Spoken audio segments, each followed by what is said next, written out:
எந்த குறையும் இருக்கிறதாக நீங்க நினைச்சீங்கன்னா அது நான் செய்த செயலினுடைய விளைவுகள் தானே தவிர இறை ஆற்றல்ல எந்த விதமான குறையும் இருக்கவே முடியாது. இல்லை, நான் ஆராய்ச்சி செய்து என்ன கண்டுபிடிச்சனோ அதைதான் எடுத்து சொல்றேன்.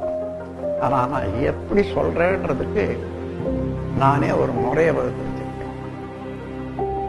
மறுக்க முடியாத உண்மையாக இருக்கணும் யாருக்குமே.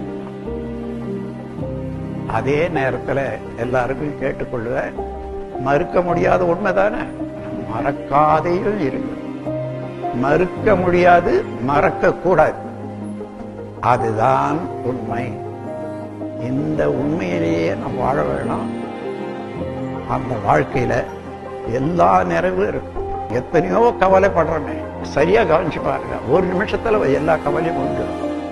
எப்படி நாம் வந்தோம்,